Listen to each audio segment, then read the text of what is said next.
Na Prever FM, você começa o dia bem informado. 6h59, quase 7 da manhã. Um ótimo dia para você que acompanha o primeiro jornal aqui na Prever FM em 100.9. Nesta sexta-feira, dia 19 de dezembro de 2025. E hoje recebendo aqui no estúdio da Prever FM o prefeito Fábio Leite para falar com a população, para fazer aí um balanço desse primeiro ano, responder também demandas. Prefeito, muito obrigado por ter aceitado o convite e estar aqui presencialmente com a gente numa sexta-feira que é o dia que o senhor participa por telefone, né? Bom dia Ellen, primeiro as damas, né? Primeiro, bom dia Ellen, bom dia André, bom dia Lorival, Barduco que me acompanha, bom dia especial a você, ouvinte da Prever FM 100.9, é um prazerzão estar aqui pessoalmente com vocês nessa sexta, conversando um pouquinho sobre a nossa cidade. Muito bem, prefeito, para a gente começar, antes até de entrar nas demandas que iremos receber dos ouvintes, aí já temos algumas aqui recebidas ontem, inclusive, mas vamos fazer um balanço desse primeiro ano, como é que o senhor avalia 2025, né? O prefeito Fábio Leite, que já vinha de 2 mandatos do governo Pardini como secretário, né? Um dos principais secretários do governo, cuidando principalmente das finanças, e 2025 ascende ao cargo de prefeito. Como é que foi esse primeiro ano no seu ponto de vista? André, eu diria que é uma combinação, né?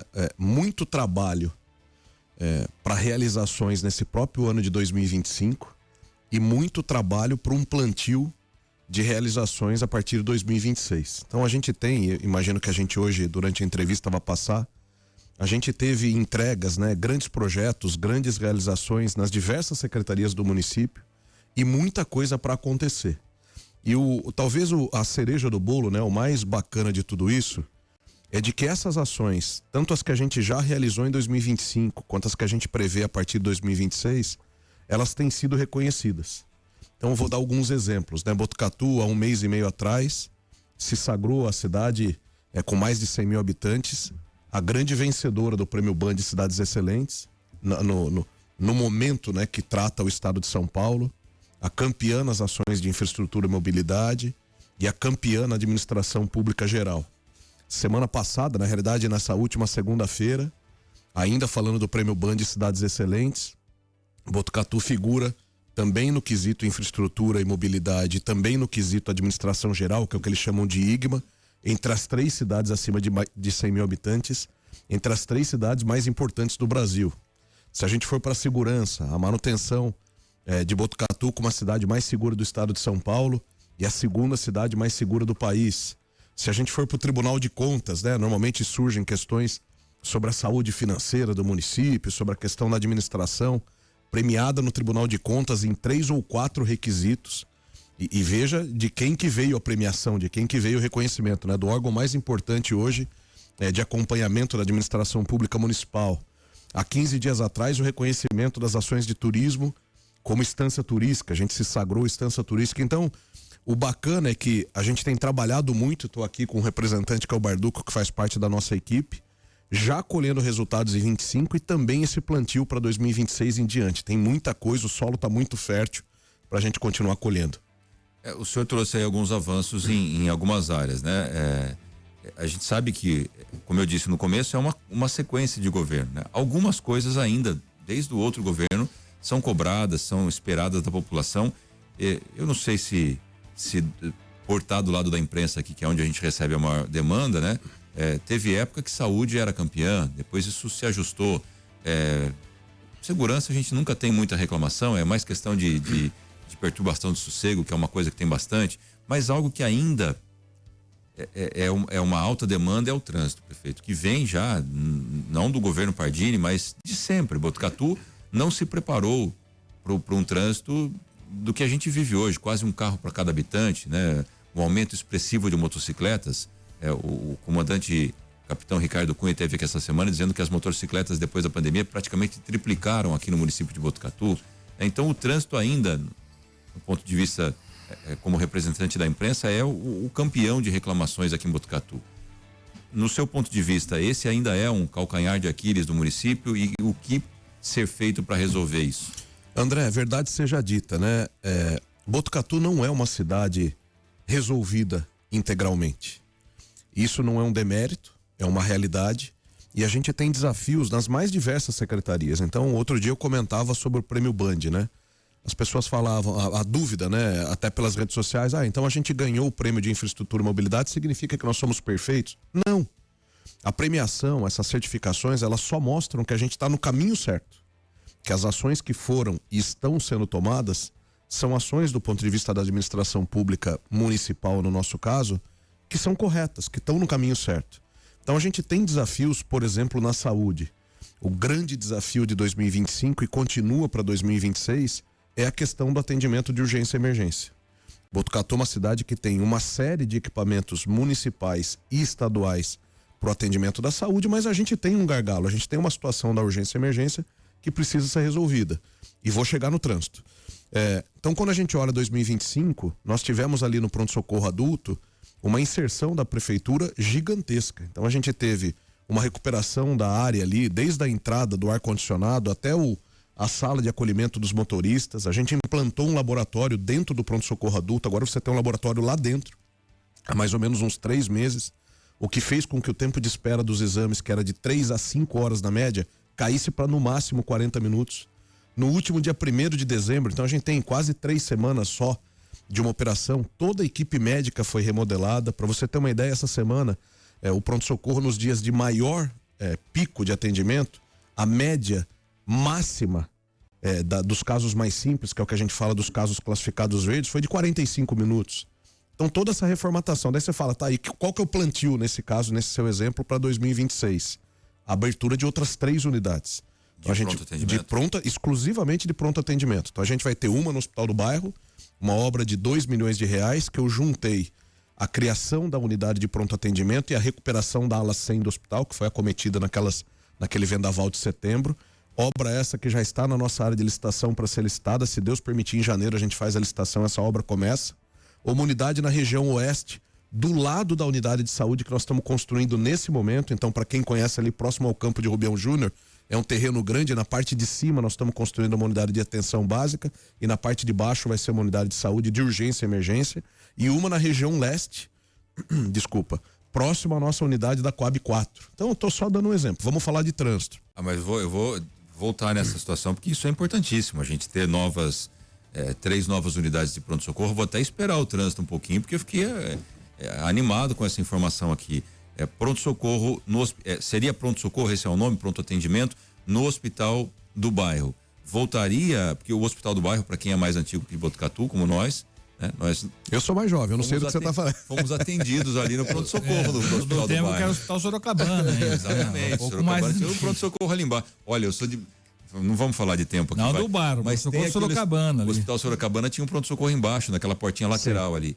Vai ser mais ou menos nesses moldes? O que vocês planejaram como pronto atendimento para o Hospital do Bairro? A estratégia nossa é a descentralização do atendimento de urgência e emergência. Hoje Botucatu tem o pronto-socorro adulto, que fica ali próximo ao cemitério, atrás do cemitério, e o pronto-socorro infantil, que está no HC.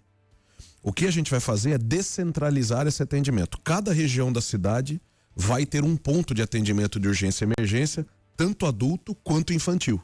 Então, quando as pessoas perguntam, prefeito, você vai tirar o pronto-socorro infantil da Unesp? Não. Ele vai permanecer, só que eu vou abrir outras 3 unidades na cidade para fazer também o atendimento infantil. Serão 3 infantis e 3 adultos? É o mesmo. Hoje, o governo federal, ele tem no conceito da urgência e emergência classificações de tamanho do serviço. E ele permite esse serviço, lógico que a logística dentro da unidade é completamente separada, né, de crianças e adultos, mas o centro, o local é o mesmo. Então nós vamos abrir 3 unidades, André, e nessa ordem. A primeira unidade no Hospital do Bairro, uma licitação que já está na nossa área de licitação, e em janeiro ela é publicada. De novo, uma obra de R$2 milhões entre o pronto-socorro e a reforma da ala 100, que foi destruída pelos ventos.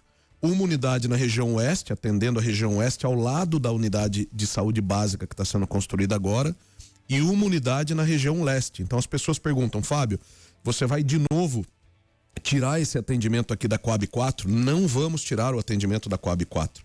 Nós vamos ter uma nova unidade de urgência e emergência. O que a gente está discutindo na região leste é se a gente aproveita o prédio da unidade de saúde hoje para o atendimento de urgência e emergência e constrói um novo para atenção básica, ou vice-versa. Mas essa informação ela é verídica.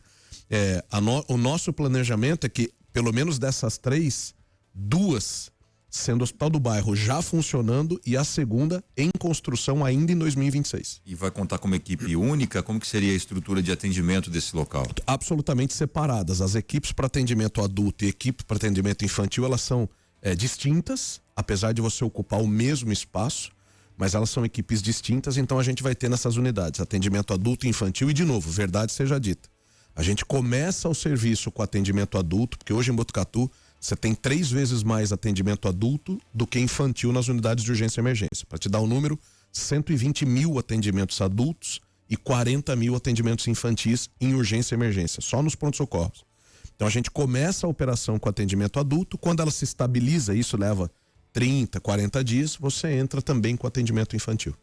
E teremos alguma estrutura complementar, né? Porque no pronto-socorro adulto a gente sabe, tem lá os exames que foram implantados, tem raio-x, tem ambulância. O que vai ter nessa unidade para dar esse suporte? Excelente pergunta, absolutamente completa a unidade. Então todas essas unidades de urgência e emergência, com laboratório dentro da unidade, com equipamento de raio-x dentro da unidade, com o serviço de traslado de ambulância para aqueles casos mais graves que a gente precisa fazer a transferência para o Hospital das Clínicas no local. Então, absolutamente, é uma cópia fiel do que você tem hoje no pronto-socorro adulto e no pronto-socorro infantil, nessas 3 novas unidades. Numa escala menor. Numa escala menor, porque daí a descentralização vai fazer, né, que o atendimento seja mais regionalizado. Essa que é a nossa ideia. E aí, prefeito, eu vou deixar o trânsito de lado mais um pouquinho, mas nós temos a situação do gargalo que o senhor comentou. O pronto-socorro faz um bom atendimento, teremos a descentralização e se tiver uma pessoa grave com necessidade de leito na Unesp, por exemplo, no Hospital das Clínicas. É aí que é o gargalo, né? Nós temos isso é uma coisa que ainda tem reclamação pontual. Ontem nós tivemos um caso que eu até encaminhei para o prefeito, de uma senhora que chegou no pronto-socorro já com 86 anos, aí manda para casa, por quê? Porque não tem vaga, tem que esperar a vaga. Como isso pode ser um entrave ainda para a saúde municipal local deslanchar concomitante com o estadual? Funciona assim, André. Essa transferência, que tecnicamente na saúde chama-se de regulação, ela é controlada pelo Estado de São Paulo. Então, a transferência de um paciente de uma unidade ou de atenção básica, de um posto de saúde, que a ocorrência é muito, muito menor, ou de uma unidade de urgência e emergência do município para um hospital, como no nosso caso o HC, essa regulação, essa transferência é controlada pelo Estado através de um sistema chamado CROSS. Então, sempre que você tem um caso grave em uma unidade de saúde, o nosso médico, o nosso profissional de saúde, lança esse caso e fica aguardando do Estado essa vaga para transferência. É lógico que a transferência segue um critério de gravidade. Enquanto essa transferência não acontece, o apoio médico é dado na própria unidade de saúde. Então, se você pegar o nosso pronto-socorro adulto, você tem atrás dele, eu não sei se você já esteve lá dentro. Sim, já. Você tem 2 salas que a gente chama, a sala de observação e a sala de emergência. A sala de observação é daquele paciente que eventualmente foi medicado, que precisa fazer uma nova coleta de exame, então ele fica ali acolhido. A sala de emergência é exatamente para esses casos que você está comentando. É uma sala onde tem um acompanhamento médico dedicado, você tem um profissional só para essa sala, que faz a estabilização do paciente, o acolhimento do paciente e fica aguardando essa transferência. O Estado tem um conceito chamado vaga zero. O que significa isso? Quando você tem um caso grave que você lança na CROSS, você fica aguardando a vaga. O Estado tem por obrigação dar a vaga zero. O que significa isso? Viabilizar a transferência. Então você pode ter casos onde a transferência é acolhida, por exemplo, em Jaú, dependendo da gravidade. Graças a Deus, em Botucatu, eu diria que quase que a totalidade das transferências do pronto-socorro acontece para o próprio HC, usando esse equipamento que a gente tem aqui. Mas existe essa possibilidade. Então, objetivamente, em relação à sua pergunta, essa regulação é feita pelo Estado através de um sistema chamado CROSS, em função da disponibilidade que se tem no Hospital das Clínicas, e até que esse paciente seja transferido, a depender da gravidade, ele é acolhido e estabilizado na própria unidade de saúde. E esse mesmo conceito permanece nessas novas 3 que a gente vai montar, tanto para os adultos quanto para as crianças.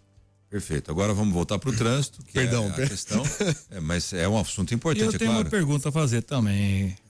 Veja o melhor momento para você responder. É natural, todos nós fazemos isso, você ainda com mais intensidade, quando chega no fim do ano, fazer uma avaliação de tudo que ocorreu, das possibilidades do ano que vem e como foi o seu desempenho, o seu próprio desempenho de toda a sua equipe. E não é incomum, quando chega no fim do ano, principalmente de um primeiro governo, um governante fazer ajustes, troca de secretariado, né? Movimentação de pessoas, descobre que o perfil daquele não é adequado para aquela missão, ou ele mesmo não está feliz com aquilo, não está conseguindo os resultados que você esperava e que principalmente nós, população, estamos esperando também, né? E a gente sempre espera, e a gente sempre vai esticar um pouco essa corda sua, você nunca vai se sentir absolutamente confortável lá, desista, você não foi eleito para ficar confortável na cadeira do prefeito. Você está lá e a gente vai tentar deixar você cada vez mais desconfortável, porque é isso que vai fazer com que você trabalhe efetivamente para realizar, né, o que precisa ser realizado em Botucatu. E cada vez que você atingir um nível da escada, nós vamos cutucar você para subir para o nível de cima. Tá? Que é bom para a cidade. É bom para a cidade, é bom para você, é bom para nós, para os nossos filhos, que é a nossa meta principal. Então, Fábio, me diga, haverá alguma mudança nesse seu quadro que é necessário em todos os ramos da atividade e não pode ser diferente da prefeitura, porque a prefeitura ela não pode ser um guarda-chuva para proteger grupos, né, políticos ou sei lá, de amigos, qualquer coisa que eu valha de interesse. O interesse é Botucatu. E se tiver alguma coisa a ser feita, tem que ser feita. Vai ser feito, Fábio? Lorival, pergunta interessantíssima, né? Então é importante ter um contexto. Eu ia falar isso na abertura da entrevista, quando o André me perguntou das realizações. Se tem uma questão, uma marca que vai existir nesse governo, enquanto eu estiver à frente da prefeitura, é que a gente não vai fugir de nenhuma responsabilidade, mesmo ela sendo, talvez, politicamente indigesta. E dou exemplo. Obras de drenagem são obras que políticos tipicamente não gostam. Porque são obras caras, que levam tempo, que causam transtorno durante a execução. Aqui do ladinho de vocês nós temos um exemplo que é a Floriano Peixoto. É uma obra que gera sujeira, gera barulho, interfere no trânsito, interfere em pedestres. E pior, no final da obra, quando a gente fala de uma obra de drenagem, normalmente ela desaparece, porque ela fica sob o solo. É uma intervenção que você não enxerga mais. Gastou tanto e fez só isso. Exatamente. Então os políticos normalmente não gostam. Então, talvez a grande marca ou a grande perseguição nesse sentido que você falou, Lorival, do nosso governo, é que a gente não vai fugir desses enfrentamentos. Isso vale para as obras de drenagem, está aqui a Floriano Peixoto como exemplo. Isso vale para as questões de saúde. Há quanto tempo se fala de pronto-socorro adulto em Botucatu? Muito tempo. Certo? Desde que foi criado. Eu não vou falar desde que você é jornalista, porque tem muito tempo, eu não vou expor aqui. Mas, então, a gente não vai fugir desses enfrentamentos. Isso vale para o trânsito, isso vale para as drenagens, isso vale para a saúde. Então, por que eu estou te dizendo isso, Lorival? Porque essa forma de governo, essa forma de governar está permeada em toda a equipe. Então esse acompanhamento que você me fala, que normalmente acontece das metas no final do ano, na nossa gestão, ele acontece durante todo o ano. Se você for no gabinete, eu não sei se você se lembra. Geralmente no final do ano que, principalmente os políticos, fazem aquelas acomodações, aqueles ajustes, né? Na sua equipe mesmo, ó, o secretário tal sai, entra fulano, sim, né? Esse volta para a Câmara, aquele da Câmara vem para cá, sei lá. Ele tenta se encontrar um modelo mais eficiente. Não que não seja, mas é aquilo que eu falei para você. Sem dúvida. Nós sempre vamos estar cutucando você para que você consiga subir mais um degrau na nossa escala de resultados.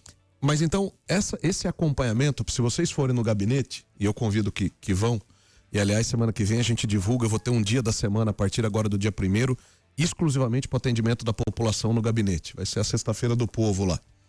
Se você entrar na minha sala, no gabinete, numa das paredes, eu tenho todas as metas de todos os secretários, um por um. Do que ele tem por um determinado período, quer seja uma semana, um mês ou um ano, meta por meta, acompanhamento diário. Então talvez a diferença disso que você está falando é que no meu caso, essa revisão ela não acontece só no final do ano, ela vai se dando ao longo do ano. Respondendo a sua pergunta, é provável ou possível que se tenha mexida de secretários? Sim. Como aconteceu na metade de 2025. Salutar, tá? Sem dúvida. Como aconteceu na metade de 2025. E é importante a gente relembrar isso. Vocês vão se lembrar que eu troquei o secretário de saúde. Por quê? O primeiro secretário de saúde, o Éder, que deve estar nos ouvindo, um abração para você, Éder, para sua filha e para toda a sua família, veio com uma missão. Qual que era a missão do Éder? Fazer a abordagem do período de dengue na cidade, que era o verão, começo de mandato, e colocar o hospital do bairro para rodar. que isso aconteceu no dia 10 de março. Ele veio com essa missão, com essa característica. Quando essa missão foi cumprida, o que nós fizemos? Fizemos a substituição. Quem atendeu ou quem entrou a substituir o Éder na Secretaria de Saúde foi o doutor André, que é o vice-prefeito. Isso pode acontecer agora em janeiro? Pode. Pode acontecer no carnaval em fevereiro? Pode também. Pode acontecer nas festas juninas do aniversário da cidade? Pode. Então, a única diferença é mais propício, né? Porque já começa. Mas a única diferença é essa. No nosso formato de gestão não tem essa data necessária da virada do ano. A gente vai fazendo o acompanhamento das performances, vai fazendo o acompanhamento, porque a prefeitura, Lorival, e isso desde a época que éramos secretários juntos, né, André? A gente encara a prefeitura como uma empresa. Sim, só que é uma empresa que presta serviços públicos gratuitos. Exato. Que presta serviços públicos gratuitos para o município. Dentro disso, os funcionários, os secretários, os comissionados precisam desenvolver suas atividades para que a gente entregue cada vez mais serviços e melhores serviços. Essa que é a ideia das avaliações que a gente faz. Então, se você for lá no gabinete, convido que vá, você vai ver que todos os secretários têm as metas, uns estão amarelinhos, estão verdinhos, estão vermelhinhos, e com base nesses acompanhamentos, lógico, no contexto da coisa, a gente faz as substituições necessárias. Chamar aquele que está mais vermelhinho e falar, querido, eu vou te dar a oportunidade de ser feliz, porque você não está feliz aqui. Não está feliz porque está no vermelhinho. Se tivesse feliz, você estava no azul. Tá? Então, vai para casa, né? Cuida dos seus, que você vai ser mais feliz lá. Tem que ser assim. E o vermelhinho que eu tô vendo agora, que é o 7h20 ali no relógio, a gente vai ter que ir pro intervalo comercial, daqui a pouco a gente volta com mais perguntas, vamos falar do trânsito. Agora sim, viu? Final do programa, vai acontecer assim, cada secretário que vai entrar na sala dele vai ficar olhando na louça. Se ele tiver no vermelhinho, falando, meu Deus do céu. Vai lembrar do Lorival. Ai, meu, lembra de mim, olha, que eu tô mais lá pro memorial, né, do que pra prefeitura no dia seguinte. Bom, a gente vai pro intervalo e também tem perguntas de ouvintes já, a gente vai tratar todas aqui, até já. 7h24 de volta com o Primeiro Jornal, recebendo hoje o prefeito Fábio Leite para falar um pouquinho com a gente sobre o mandato, do primeiro ano de mandato, também responder as demandas da população. Mas antes, vamos falar do trânsito. Vamos lá. E depois tem as perguntas aqui para a gente entender as necessidades também dos ouvintes. Bom, falando do trânsito, Botucatu, uma cidade de 170 anos, cujos 2 maiores investimentos que se teve na infraestrutura viária foi o Bento Natel, algumas décadas atrás. E recentemente... Não fala isso, porque eu lembro da inauguração. Não fala isso. Mas eu não falei o prazo correto, só falei algumas décadas. E agora, mais recentemente, o viaduto José de Lara Carvalho, que liga a região leste à região norte, né? Fora disso, as outras intervenções em trânsito na cidade, isso é característica mesmo dessas obras, né? Como eu disse aqui no primeiro bloco, obras de infraestrutura, obras de drenagem, obras viárias são obras pesadas, de longo prazo, alto custo, que políticos normalmente não gostam. Então a gente tem essa realidade de cidade. O que a gente fez, André? Eu fiz a contratação e já está rodando há 40 dias mais ou menos. Eu contratei a ANTP, que é a Agência Nacional de Transportes Públicos de São Paulo, para fazer a revisão completa do transporte público de Botucatu. Você fala, Fábio, o que isso tem a ver com o trânsito? Tudo. Quanto mais a gente tiver um sistema eficiente de transporte público, mais você alivia o trânsito, vamos dizer, particular ou privado da cidade. Então, esse projeto já começou, é um projeto que se conclui em meados do carnaval, um pouquinho depois do carnaval, ali entre fevereiro e março, onde nós estamos fazendo uma revisão completa de todo o sistema de transporte público de Botucatu. Onde que eu devo chegar, com que tipo de transporte, onde que a gente tem que colocar ponto, quais as linhas, quais os horários. Isso vale tanto para o transporte público quanto para o transporte escolar.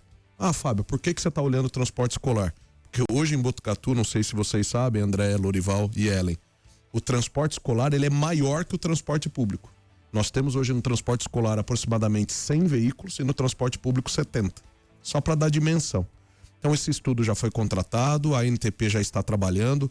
Há 2 semanas atrás os técnicos da ANTP estavam em Botucatu fazendo a contagem de passageiros, que é o que a gente chama daquela análise, você sabe disso, origem e destino, para você saber onde as pessoas estão se deslocando em Botucatu, para a gente concluir essas análises e fazer as mudanças do transporte público para dar mais robustez, para dar mais estrutura para o transporte público do município. Quando termina o contrato de transporte público?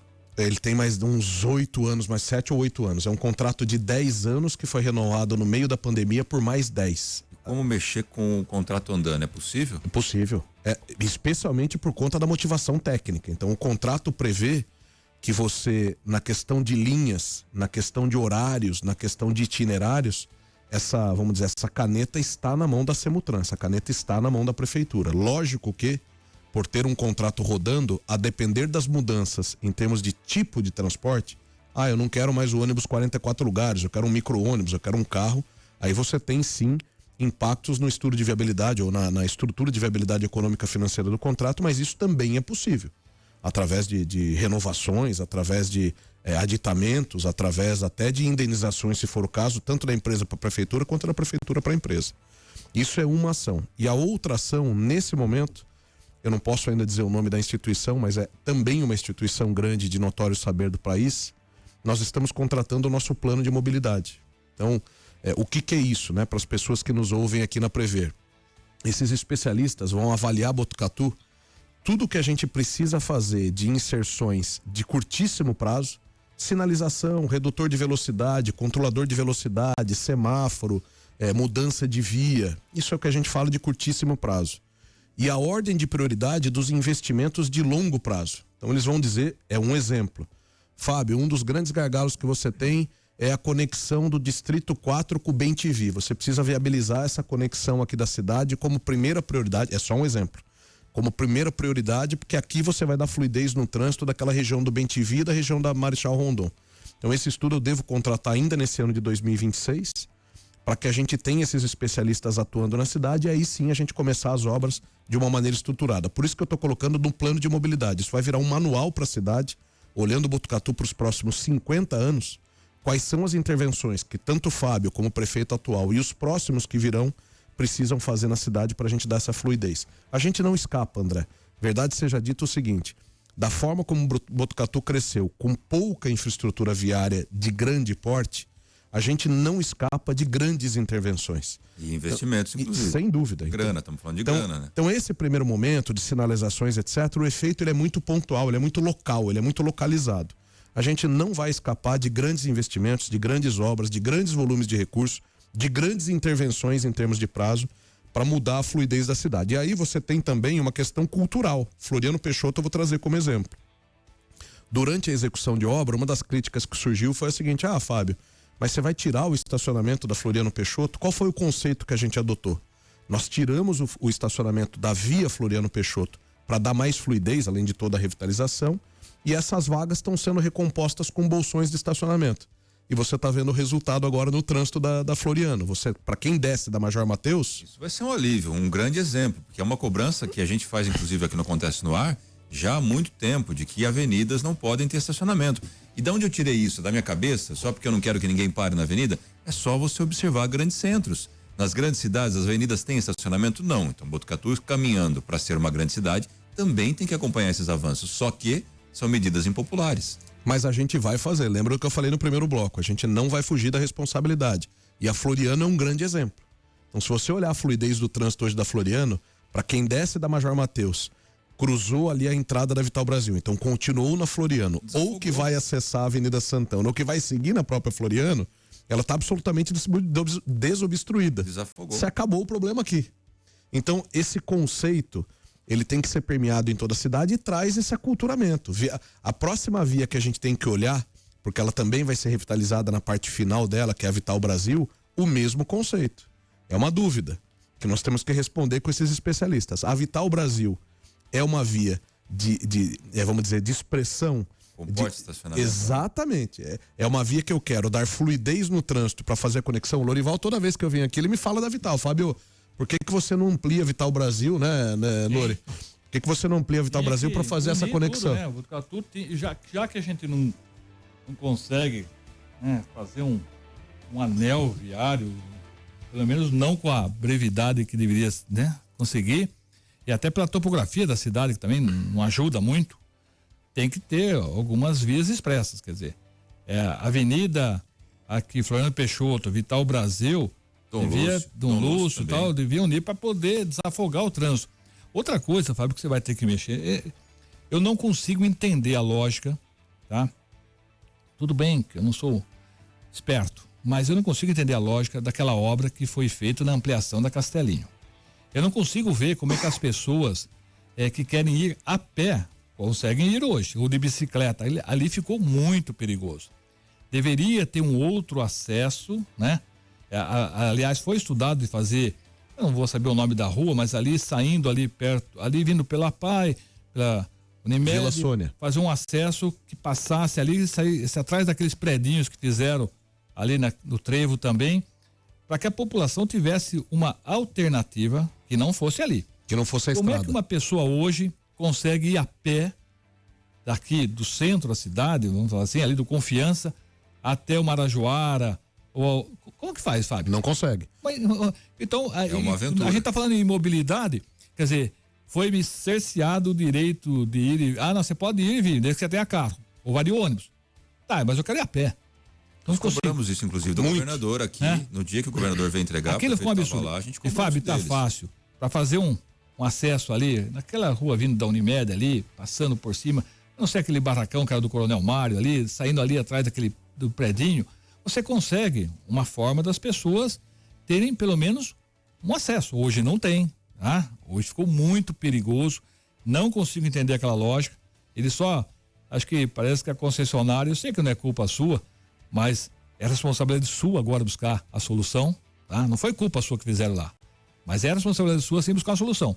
E já está protocolado. Eu acho que eles tinham que gastar assim, pelo contrato vocês têm que gastar X conto. Eles foram lá gastar o dinheiro. Exatamente. Mas fizeram uma porcaria, meu irmão. Esse trecho, Lorival, é um trecho concessionado, né? Então, tanto o trecho da Castelinho, quanto o trecho da Rondon, quanto o trecho da Domingos Sartori, quanto o trecho da Gastão da Alfarra, são trechos concessionados. No nosso caso, em Botucatu, a antiga Rodovias do Tietê, hoje Via Ápia, né? Porque ela mudou de nome, ela foi incorporada pela Via Ápia.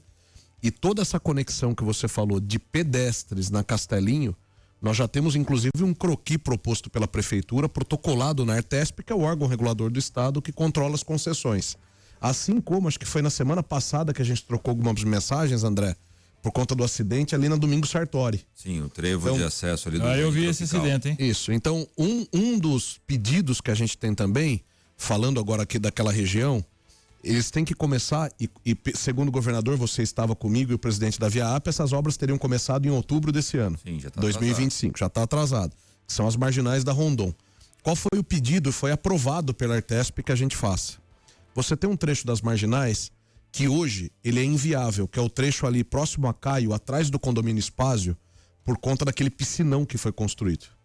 Então a proposição que a prefeitura fez, e de novo, a Artesp já aprovou, como ali você não vai ter mais trecho de marginal, a gente falou o seguinte: comecem as marginais então, naquele trevo de acesso da Domingos Sartori, um pouquinho mais para baixo, e essa parte que vocês não vão fazer, compensem em 2 locais. Regularizem o acesso do Jardim Tropical, um acesso, com uma rotatória, foi feito como tem que ser feito. Ali, que ficou bem feito. E também estiquem a marginal do outro lado, regularizando o acesso ao AME, conectando a Rondon até a Dante Delmanto. Isso foi aprovado pela Artesp. Então, esse pedido que o Lorival comentou, que é o tráfego de pedestres, principalmente da região do shopping, porque ali já tem uma passarela, certo?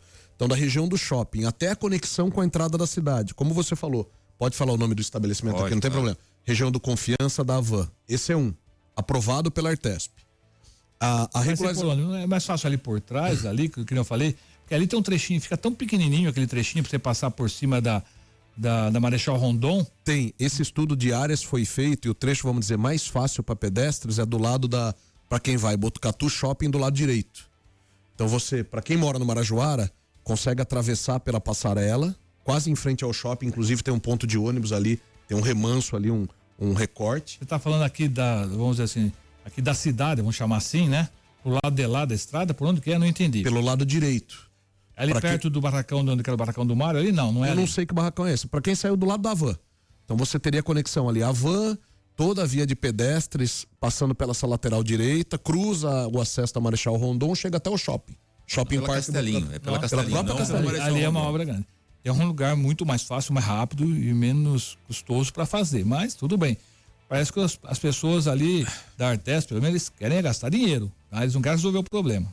Não, eles têm uma questão técnica ali que tem que ser avaliada por conta da conexão das duas vias. Mas, de qualquer forma, isso já está aprovado pela Artesp. O acesso do Jardim Tropical na Domingos Sartori está aprovado pela Artesp. E a conexão do AME, então, das marginais com o AME, aprovado pela Artesp. Então, agora, eu mensalmente estou na Artesp. A gente, inclusive, repercute aqui às sextas-feiras quando eu venho por telefone, quando eu estou por telefone. e agora é a data de início da obra. Tudo isso faz parte do que eles chamam das marginais da Rondon. Então esse pacote, Castelinho, Domingos Sartori e a própria AME faz parte desse pacote das marginais da Rondon. Me admira que eles são tão rigorosos, tão exigentes, quer pôr regra em tudo, quer mandar na cidade, que eles tenham aprovado essa porcaria que fizeram ali, meu irmão.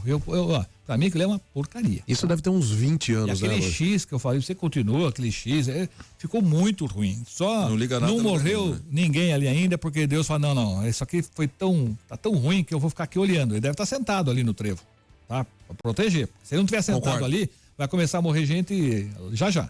7h38, vamos trazer aqui algumas demandas de ouvintes e para quem a gente não conseguir ler ou ficar de fora aqui, não se preocupe, porque tudo será encaminhado para o Barduco para ele dar destinação a quem puder ajudar. Mas vamos trazer aqui as demandas. A Nilza mandou a seguinte mensagem: estou na fila de espera para realizar a cirurgia de pedra na vesícula exatamente há 4 anos.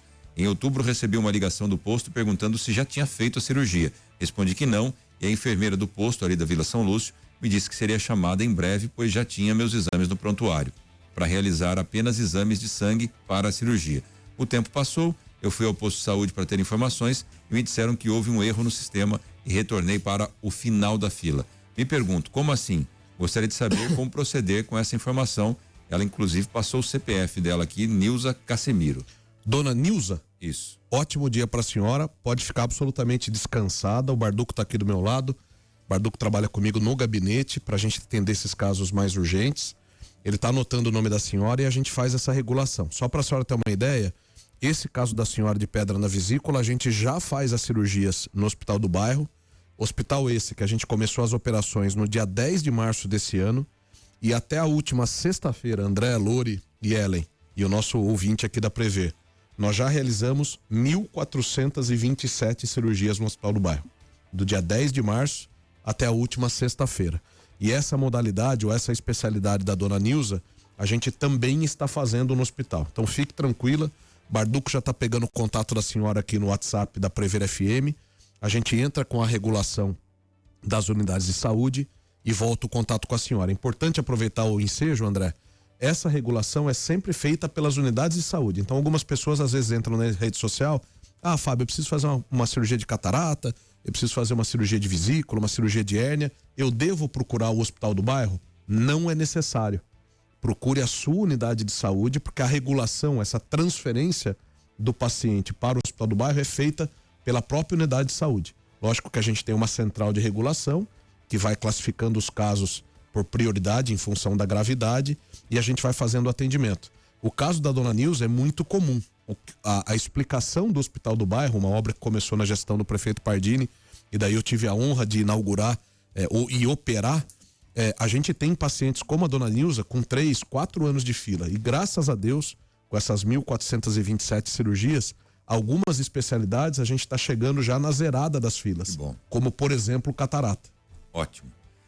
Olha, bom dia a todos da Prever FM. Prefeito, parabéns por tudo que tem feito por nossa cidade. Gostaria de pedir uma atenção aqui para o bairro Jardim Montemor.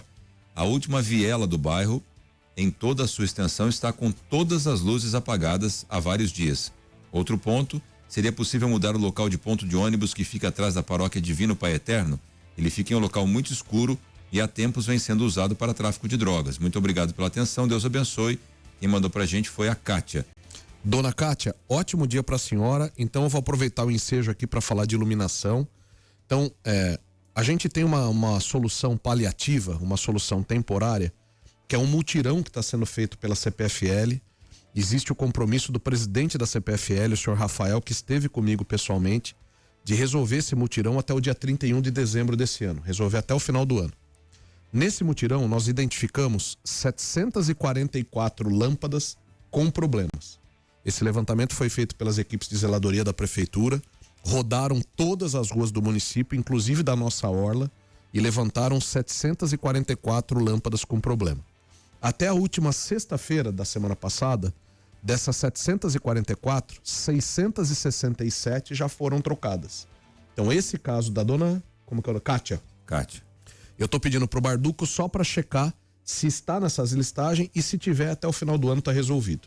Mas qual que é a boa notícia, dona Kátia? A gente tem nesse momento uma parceria público-privada da prefeitura onde a gente vai trazer uma empresa para Botucatu que não é a CPFL para trocar toda a iluminação da cidade, 28 mil pontos, por iluminação nova de LED. Que pé que tá isso? A gente encerrou a consulta pública no último dia 12, André, que por força de lei nós tínhamos que deixar 30 dias os materiais disponíveis numa consulta pública.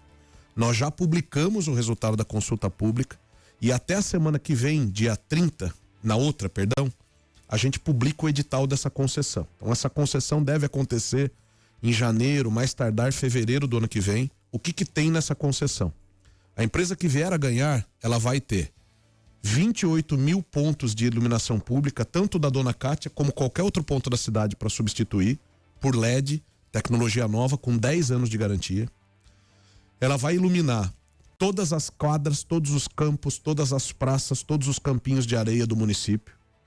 Ela vai iluminar todos os prédios públicos com iluminação cênica, igual vocês têm ali o stand da Prever FM no nosso Natal Encantado, aquela iluminação que foi feita na Catedral, aquilo é iluminação cênica, aquela colorida.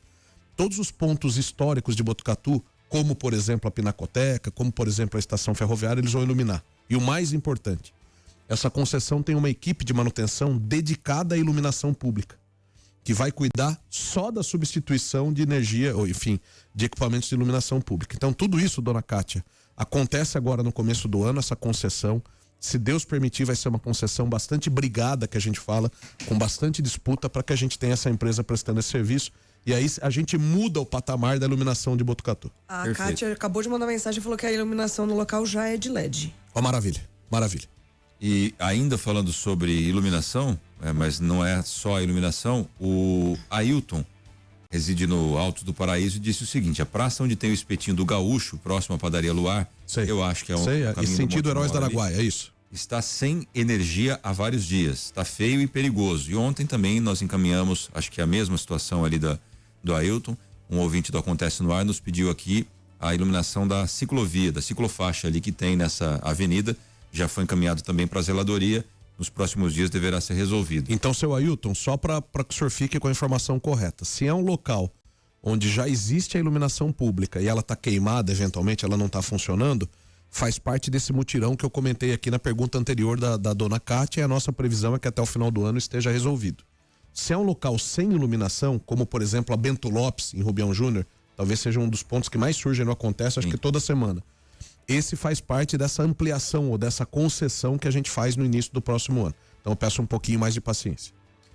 Bom dia, prefeito, pessoal da Prever. Eu assisti o Prêmio Band segunda-feira e fiquei muito feliz em ver que nossa cidade está entre as 3 melhores do nível nacional. Isso mostra que a nossa cidade está no caminho certo, são frutos da boa gestão e muito trabalho sério. Quem mandou pra gente foi o Glauco. Aí tem uma outra mensagem, vou passar aqui os elogios, depois o senhor comenta no final.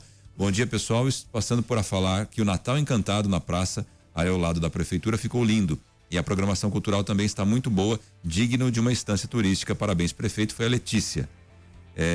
Sobre o Natal, prefeito, esse acho que é um ponto interessante da gente falar, é que esse ano a prefeitura deu um salto no patamar. Realmente ficou diferente dos outros anos. Quando você está terminando agora esse primeiro evento, né? Acho que já começa a pensar, isso sempre foi assim na prefeitura, vamos já pensar o ano que vem. O que se pretende fazer em 2026 com relação a isso? Manter ou já tem alguma coisa melhor? Vamos lá. Então, primeiro ao Glauco, se eu não me engano, o primeiro elogio. Muito obrigado, ótimo dia para o senhor. O Prêmio Band, como eu falei aqui no início da entrevista, o mais bacana dele é a sinalização de que Botucatu está no caminho certo. Então, relembrando, né, na etapa São Paulo, Botucatu ganhou o primeiro lugar em infraestrutura e mobilidade e ganhou o primeiro lugar na administração pública geral. E nessa segunda-feira nós ficamos entre as 3 melhores do Brasil em infraestrutura e mobilidade e IGMA geral. Aí algumas pessoas podem falar: poxa, você acabou de conversar com o André que tem ações de mobilidade a serem feitas, como que você ganha o prêmio? O prêmio é justamente sinalizando que nós estamos no caminho certo, que as ações que estão sendo tomadas, mesmo sem um efeito agora já colhido, nós estamos no caminho certo. Então muito obrigado, seu Glauco. A segunda acho que foi a dona Letícia, que falou do Natal, né? Exato, Letícia. Exato. Dona Letícia, ótimo dia para a senhora, fique com Deus. A estratégia do Natal, André, é exatamente essa. Então, essas atrações que nós temos em Botucatu, a criação da Secretaria de Turismo que a gente teve, vou comentar um dado interessante aqui, tudo isso contribui para Botucatu ter sido transformado em instância recentemente. Há 15 dias atrás, nós recebemos o título de instância turística. O Natal faz parte disso, e você muito bem comentou. A nossa estratégia é que o Natal cresça cada vez mais. Por quê? Para que Botucatu se torne, além de uma referência da própria cidade para o nosso cidadão, para essa entrega para o nosso cidadão, até como um agradecimento ao ano que se passou, como o Lorival disse, muito emblemático essa parte de Natal, é para que Botucatu também se transforme num centro turístico. E o Natal também tem essa característica. Então a nossa estratégia, André, é o quê? Como você falou, o Natal desse ano já foi ampliado. Quais as novidades do Natal desse ano? Além de toda a parte da decoração, a presença de vocês como a rádio do Natal Encantado, etc. Você tem ali toda a praça de alimentação que foi montada gratuitamente para os nossos empreendedores. Eles não pagam nada por estar ali. Diferentemente do aniversário da cidade. Que também a gente vai adotar o mesmo conceito agora. Já faço o spoiler aqui. A tenda do turismo, a tenda dos artesãos, que fica ao lado do seu stand ali da rádio. Gratuita, nenhum tipo de cobrança. E a gente levou o Natal Encantado, a decoração está na Praça Rubião Júnior, em frente à Catedral, só que a gente já levou as atrações do Natal Encantado para a Praça do Bosque e para a Praça do Sagrado Coração, aqui pertinho de vocês. Então, durante as 3 semanas de comércio aberto em Botucatu, as mesmas atrações que vocês veem na Praça Rubião Júnior, nós estamos tendo na Praça do Bosque e na Praça Sagrado Coração. Por exemplo, hoje na Praça Rubião Júnior, a gente tem o coral do Joana de Ângeles, que recentemente se apresentou aqui na Praça do Sagrado Coração. Rotacionando. Então, qual que é a ideia? Da gente, além de ter esse grande evento de Natal na região central da cidade, a gente comece nos próximos anos a ir descentralizando o Natal. Lógico que você vai ter atrações, como por exemplo a Carreata da Fênix, que já virou emblemática, né, histórica aqui na cidade de Botucatu. Você vai ter locais da cidade onde você não consegue chegar até pela logística, mas a ideia é da gente ir espalhando o Natal para que ele permeie a cidade toda. A mesma coisa vale para o carnaval, para o aniversário da cidade. Em que sentido? De nós nos tornarmos referências regionais, principalmente, para esse tipo de atração. Eventos como esse, de novo, além de você premiar, brindar a cidade nessa comemoração, nessa atração para o nosso povo totalmente gratuita, você vai se transformando em referência turística, em referência cultural, em referência esportiva. Essa que é a nossa ideia. A gente aproveitar, só falando do Natal Encantado rapidamente, aproveitar esse gancho só, falar que hoje à noite ia ter o Pedal Encantado, devido à previsão do tempo de ontem, que previa chuva forte para hoje, inclusive, foi transferida então essa atração para segunda-feira, no mesmo horário. Então, concentração 7h30, saída às 8 horas da frente da Catedral. Perfeito. A gente tem várias perguntas que serão encaminhadas, a gente pode até encaminhando, viu, Ellen, pro Barduca, as perguntas que não foram lidas. Já comecei a encaminhar algumas já. Tem muitas demandas, mas eu me comprometi ontem ao vivo aqui no Acontece no Ar, nosso programa jornalístico das 5 da tarde aqui na Prever FM. Você que está nos acompanhando também pode todos os dias ouvir. Ontem um ouvinte trouxe uma demanda, prefeito, que ontem foi dia do museólogo. E aí ele cobrou que Botucatu tem ainda um museu, né? Um museu pequenininho ali no Espaço Cultural. Foi feita uma pequena exposição de parte do acervo do Museu Municipal, mas ele cobrou que Botucatu não tem um museu. Então eu me comprometi com ele que traria ao vivo ao senhor essa pergunta: por que Botucatu não tem um museu de acordo, prefeito? O nome dele como que é? Luiz. Seu Luiz Ramos. Se estiver nos ouvindo, não sei se deixa só para ouvir às 17 horas, não Acontece no Ar, mas um abraço pro senhor, seu Luiz. E a questão que o senhor coloca, ela é muito importante. A gente tem também as questões culturais, André, no mesmo patamar de importância como a gente falou nessa questão dos eventos. De ter Botucatu culturalmente também como um ponto de atração do Brasil e, por que não, do mundo, de turistas para nossa cidade com esse interesse cultural. A nossa estratégia foi a seguinte: primeiro, a gente está investindo energia, investindo recursos, investindo tempo na revitalização do Cininelli. O Cininelli é uma obra absolutamente extraordinária, fruto de uma parceria público-privada com o Cinematográfico Araújo. Fica aqui meu beijo, meu carinho, meu abraço, meu agradecimento a todos os membros da Cinematográfica Araújo, da família, a todos os funcionários. E se Deus permitir, entre fevereiro e março a gente inaugura um cinema público municipal, que é o objetivo da revitalização do Nelly.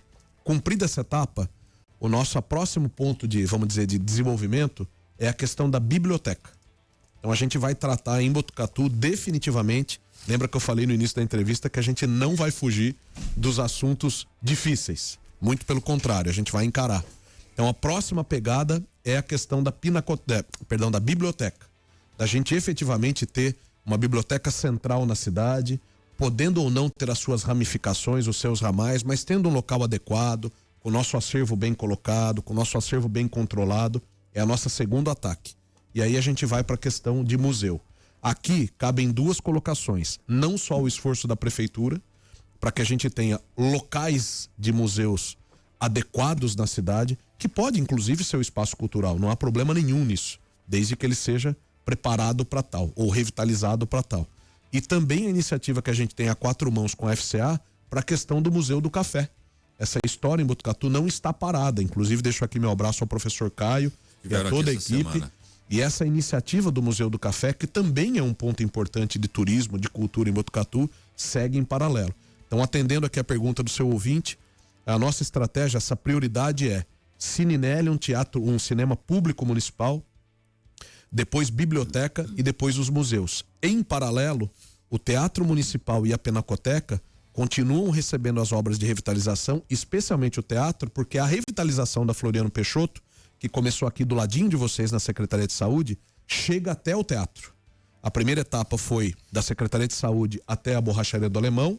A segunda, que vai ser listada agora em janeiro, já está com data, inclusive, vai da Borracharia até as imediações ali do Jaú Serve, um pouquinho para frente, um pouquinho ali de onde era o nosso terminal rodoviário antigo, a Floriano, e a terceira etapa até o teatro.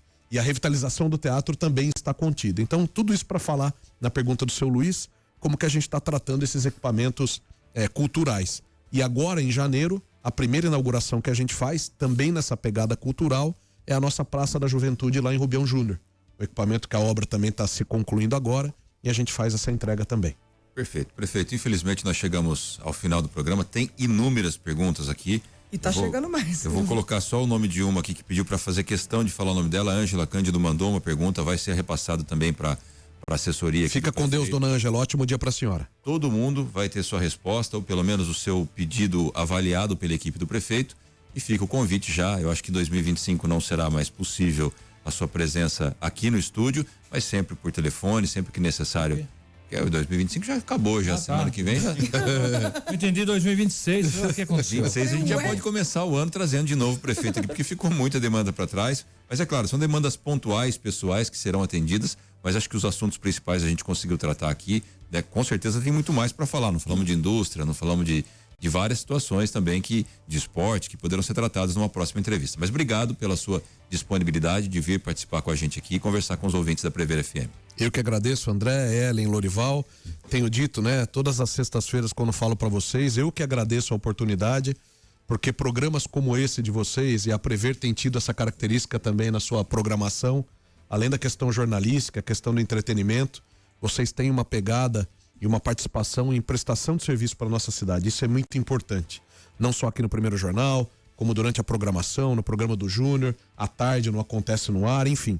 Então fica aqui meu agradecimento por essa prestação de serviço que vocês fazem. É nossa obrigação atender a população também da forma como vocês têm feito, por WhatsApp, aqui na rádio. Então muito obrigado. Se não nos falarmos mais, que todos tenham... A gente não te falar mais, que seja pelo seu passamento, não pelo meu, que estão promovendo aí um pessoalmente. Grupo, pessoalmente. Que todos vocês tenham a gente vai se falar assim. Um abençoado Natal. Eu tenho dito também para os nossos cidadãos, né, no Natal Encantado, não nos esqueçamos quem que é o aniversariante do dia 25 de dezembro. É um momento bonito de luzes, de decoração, mas não nos esqueçamos que é o momento do perdão, o momento do amor, o momento da amizade, celebrando o nascimento do nosso Senhor Jesus Cristo no dia 25 de dezembro. Então todos tenham um Natal abençoado e um espetacular 2026. Contem com a Prefeitura de Botucatu em meu nome. Um beijo a todos. Você ouviu Primeiro Jornal Prever FM.